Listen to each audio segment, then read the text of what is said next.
Good morning from Lagos, Nigeria. This is Morning Stories, Rave. and it had to do with that report that went viral concerning an Osun State Magistrate Court ordering a lady to pay her boyfriend 150,000 naira because she failed to show up at his place after receiving 3,000 naira from him earlier on. A lot of people started wondering exactly what magistrate court gave this order.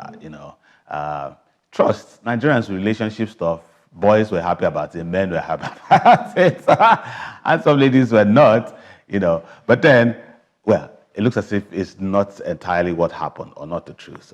But then, joining me to discuss this issue, amongst others, as I mentioned earlier on, it's Glory Madu Kaife. She's a legal practitioner and someone who, yes, has so much to talk about this particular issue. Good morning, Glory. Good morning, Jimmy. Glad to have you with me this beautiful Thursday morning. I'm excited to be here too. All right. For our viewers, you can send messages, as I mentioned earlier, especially to the WhatsApp number at this moment, concerning the issue on ground, and what's your view about it, But first, Glory, you're the first person who told me that it was debunk over the phone, really.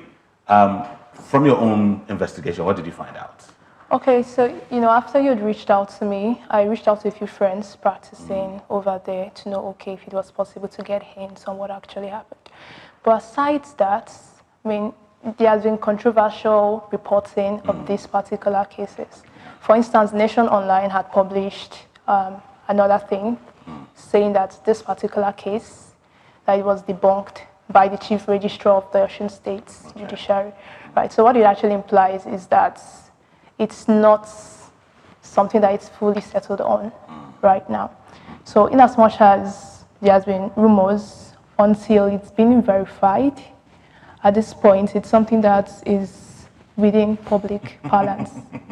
But I got a lot of people excited, and sadly, I would say sadly, because the report that is not true hasn't gone as viral as the other. So you go out there, you ask people, a lot of people still believe it, and say, because there were names even attached to it. Yes. Like the lady's name is Rhonda, according to reports. The guy who she actually scammed, so to speak, his name Olaiton or thereabout, So, well, we're just saying here, based on your investigation, and of course, what the Nation newspaper also published, that the Osun State Judiciary totally denied it, to say that never happened. But then, can it happen based on some laws in Nigeria? Do we? Let's hypothetically, let's look at it.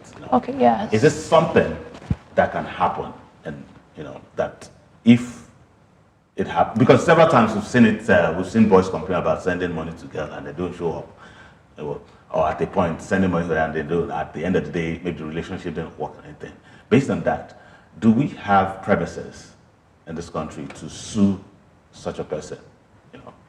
Okay, as I stated earlier, I'm not going to speak to the facts of the case because the facts are not verified right now, right? So I'm just going to speak to the generalistics of this particular case. So the first thing is that, from the way the case was reported, it's quite dicey because it started having a criminal facts and it ended up having civil outcomes. Okay. Take for instance, she had reported to the police. Eventually, the report has that the magistrate awarded damages of 150,000 naira, right? So, those are extra stuffs.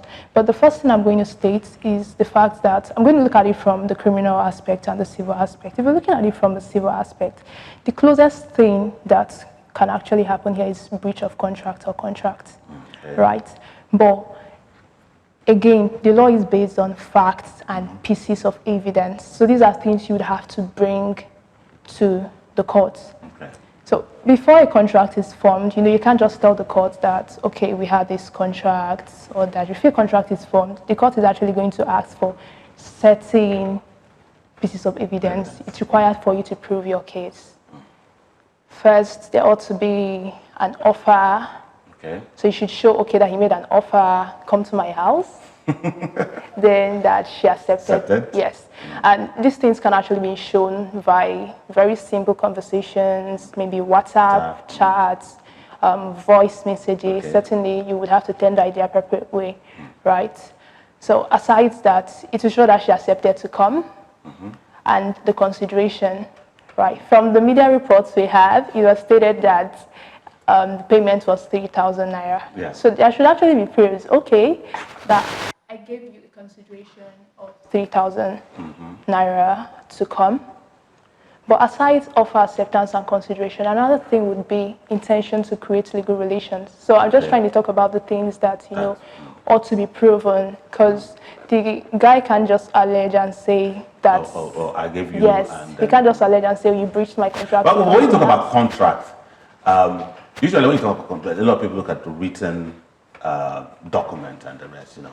So if I send a babe a message, oh, can you come to my place and stuff, and she said, okay, I don't have transport fare. The conversation starts like that, and I say, okay, I'm sending you 10,000 naira for transport and stuff like that. Would you say that's a contract already? Yes. Even when nothing has been signed, but it's just a conversation we're having, you know? Yes. So I'm actually mentioning these elements because as much as it's required that, okay, you should really sign a contract, sign an agreement, usually for aside due diligence, for legal security, right? In the past, before contracts were actually, before papers and other stuff existed, there could be situations, even in customary parlance, where there wouldn't be express signing of contract agreements. And that's why we need to prove all these facts, both proving that, okay, an offer was made, an acceptance, a consideration happened. Usually, it could be proven by witnesses or correspondence, right? But there's also a very dicey aspect. Aside those 1, 2, 3 that I mentioned, there are other elements of contracts. I mean, so many things to prove. So what I'm trying to bring forward, I mean, to our viewers, right, is to show that, okay, this can only succeed if you can prove that there was a contract to entitle him to get those damages of 150k. Yes. So the other dicey aspect is intention to create legal relations. Intention to create? Legal relations. Intention to create legal relations, right? So aside those 3 things happening, we could be friends and, you know, you could say, okay, bring me this sum or do this, do that. I mean, we could have, you know, common or casual agreements, exactly, right. So for the court to actually say that a valid contract existed, the court will really look at whether there was an intention to create legal relations. And it's less presumed. When you say legal relations, what's that legal relation? Legal relations, I mean, to create a legal relationship, actually, that's the full term, legal relationship. So if intended that this particular agreement that we're having should not just be a gentleman's agreement, that it should be binding, more formal. So this is also another thing that would need to be proven. And that be so difficult then, because well, it actually would not be so difficult. Why? Because when you say I have to prove that, you know, it's binding, and it's a conversation. Come to my place, I'm sending transport. Oh, I'm coming, send the transport and stuff. Where does that legal relationship come in now? Where does it? Because then a lot of people look at it and say it's just a conversation we're having, and she just said, okay, I will come and stuff like that, you know. So in the court, how do I prove that? Okay, this is where it is, you know. Yeah. So it would be for the parties to actually show, especially the party, especially the guy, to actually show, okay, that it wasn't something that, okay, I just said out of the blues, that I actually intended. We both had intentions that this should be beyond an agreement. More like you're going above and beyond to show how integral, how serious, you know, that agreement was. So the difference between a gentleman's agreement, I mean, which could actually happen in casual settings, family relationships and other relationships, is that why the other one is, I mean, that way, the court would. So the presumption of law is that the court presumes. I'm going to try hard to make this very simple, so I wouldn't use technical terms. So the court actually presumes that there's always an intention to create legal relations. So that's the basic presumption. So it means that it will have to be rebutted. The girl has to prove, okay, that there's no intention to create legal relations. So that's for the contract aspect, yes. And I'm going to say something about this decision. You know, as much as it is significant that, okay, the guys are going to be very happy, whereas the ladies are going to be, bad market, right? As much as this is that way, I mean, it's actually going to, though it's the magistrate court, I mean, it's possible that it can be appealed against. because there's a right to appeal. Appeal, true. Right. But if it's made a final decision, then it will actually, you would see so much cases of so many persons will bring up, casual relationship. It's still based on the fact that he has to prove those key elements of the contract. If he's able to show the court that those 4 elements really existed in the agreement, that it wasn't just a gentleman's agreement, then cool.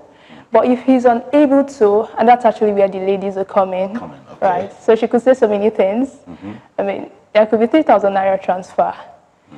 She could bring people to say, okay, these guys are boyfriends and girlfriends. Aside that, she could say, okay, that the 3,000 naira was for something else. I mean, there are lots of, it could be for something else, because you have to show, okay, that he considered that 3,000 naira was specifically for what was given. I mean, there are actually so many excuses, that people could actually. But even the charts, it's there, right? Through the conversation that, okay, send me transport, I don't have transport, for instance, that's a chat. And I said, okay, I'm sending you 10,000 naira for transport. Can she debunk that? She can't. It's quite dicey, and it could be, yes, and it could be something, it could be arguable. I think that's like the appropriate diction. So it could be arguable, and that's because, okay, she could say certain thing happened, probably they later had a conversation over, well, whatever she would say, we'll talk about it behind. So, so I don't put words into the lady's mouth, but there are really so many arguments and defenses that can come in. I mean, one came off my mind, right? But a lot could happen. There could be another conversation if she could prove, okay, that there was another conversation to cancel her coming. Can she assume that he had ulterior motive and then she decided not to go? It could also be something else too. I mean, based on the security issues, the whole kidnapping and other stuff. Yes, that's what I want to mention. And but assumptions. Okay. She would have to, really substantiate her assumptions. No. For instance, did he act in any instinctively, she decided not to go because she felt something might happen based on the recent happening, and then she can just put it that we heard about the late that lady that was beheaded, stuff like that. Could she use that as an excuse to say, can I say, when I had that news, you gave me 3,000 naira, I looked at her and felt, no, I'm not going, because out of fear, can that be a difference? Well, so I'm going to bring it this way, right? It's something she would need to substantiate, that's one. Okay. I mean, with the prevalence of such security threats on girlfriends' lives in recent times, right? It's something else that she could put up, but it will need to be substantiated. Okay, did he act suspiciously? I mean, did you refund the money when you knew you wouldn't come back? But it could also be something else that someone else would say, okay, they were dating, she didn't necessarily have to refund the money necessarily, because some persons could be keen on to refunding the money. So those are actually things that we would see. So does that mean that a guy can sue what we call, maybe, I don't want to use the word prostitute or harlot or whatever, but ladies who, and that's probably, there's a conversation and then he sends certain amount of money, but maybe payment or transport, and she fails to show up. So with what we have said, is there a leverage for a guy to now sue such a lady? Okay, yeah, and that's why, I said initially that I'm concerned about this case, because the significance of this case, if it becomes precedent, like if it becomes something that people refer to legally, is that there'll be an upsurge of cases, casual relationships, casual agreements, random conversations. People would actually enforce that. Okay. Now let's go to another thing, because in 2020, there was a particular case, I think it was in Kano State or thereabouts, a man who sued his girlfriend or his fiancée because she felt they didn't marry. He had already proposed to her and the rest, and then he sued her, seeking damages, and listed everything he had spent on her and said he wants that back because she failed to fulfill her own part of the whole deal about that. So when it comes to break or marriage proposal, and how some people feel about it, that's is there any other law that helps in such a situation, that someone breaks my heart, I promised, we both agreed, I've even engaged you, and then you marry somebody else? Can I sue? Yeah, so there's a tort that is called the tort of breach of promise to marry, right? Okay. It's existing common law jurisdiction. Okay. You know, right? Some jurisdictions have banished it, but in Nigeria, it still happens. Okay. So the same way I have the contracts breakdown, the same way I broke it down, you know, you have to really prove, okay, that I promised, or she promised she would marry me, you know, we accepted. I've already proposed, you have my ring. Yes. I mean, he could also bring witnesses that would really agree, okay, that there really was a promise to marry and to show how the lady breached the agreement. So with respect to this breach of promise to marry, it is settled. There are decisions on it, Okay. right? So it's settled. And that's why the other one, the earlier one which we're talking about, is a bit different from this yes. one. Okay. But there So really this one, there's already breach of promise. agreement. Yes, Okay. there's breach of promise to marry. Okay, go ahead. You want to say something? No, go ahead. Okay. In her own defense, how can she challenge this? You know, for instance, maybe the guy has a bit of anger issues, you know, or a history of being abusive and stuff like that, maybe physically or abusive. Is that a ground for her to, you know, defend herself, to say, yeah, I didn't marry him again, despite the whole promise and despite everything I spent on me, because he's like this, like this. Yeah, that actually is a thing. I mean, I'm talking about respect to the violence aspect, right? But I mean, everything about the courts is still based on evidential burden. You have an evidential burden. The guy has an evidential burden to prove that such existed. So in such situation, there could also be an argument that, okay, she ought to have restituted. Okay. I mean, you know the way it happens in customary parlance, that you would return the dowry, bride price. Yes. Well, I'm just certain there are some things that are not returnable. Well, so that actually could be something else based on it. But there are decisions, and it's said to that breach of promise to marry is something that can be justiciable. But when you look at all of this, most people don't know about these laws, aspect of laws, and therefore, you know, we're not concerned about it. Is it because of the application of it, or people just feel, I don't have the time to go through all of this? I mean, if we don't marry, that's it, I move on, or I send you 3K after it's 3K, why am I seeking damage and stuff like that? You know, yeah. So, when you look at such an instance, you know, would you say we need an example? We need somebody to actually, sadly this has been debunked. Don't you think we need a case like this so that everybody will sit up and know, okay, this is it. You mentioned our president, but then, we'll have a president and everybody will sit up. No more, I send you 3K. If you don't want to come, don't collect my money, you know, and vice versa. You know? On behalf of the ladies, I don't think so. Okay. Well, generally speaking, right, there are really so many laws that, I mean, there are quite a number of laws that people do not know exist. You know, and the law is dormant except it's put in motion. Okay. I mean, you might see cases of rape. There are some persons who have been raped, but they do not come out to talk about it. Sad. Right? Sad. I mean, thankfully, it is well known. But there are other crimes, you know, I mean, there are lots of crimes in the criminal code, you know, that people do not know about. It's until something happens or someone takes steps to actually set the law in motion. Sure. And that's also where the media comes in, you know, publicizing verified news. That caveat. Oh my God, all right. Yes, and one more thing, right? You know, initially I'd said, okay, that this started as a criminal, the way it came up. You mentioned that. And, you know, it's eventually had civil outcomes.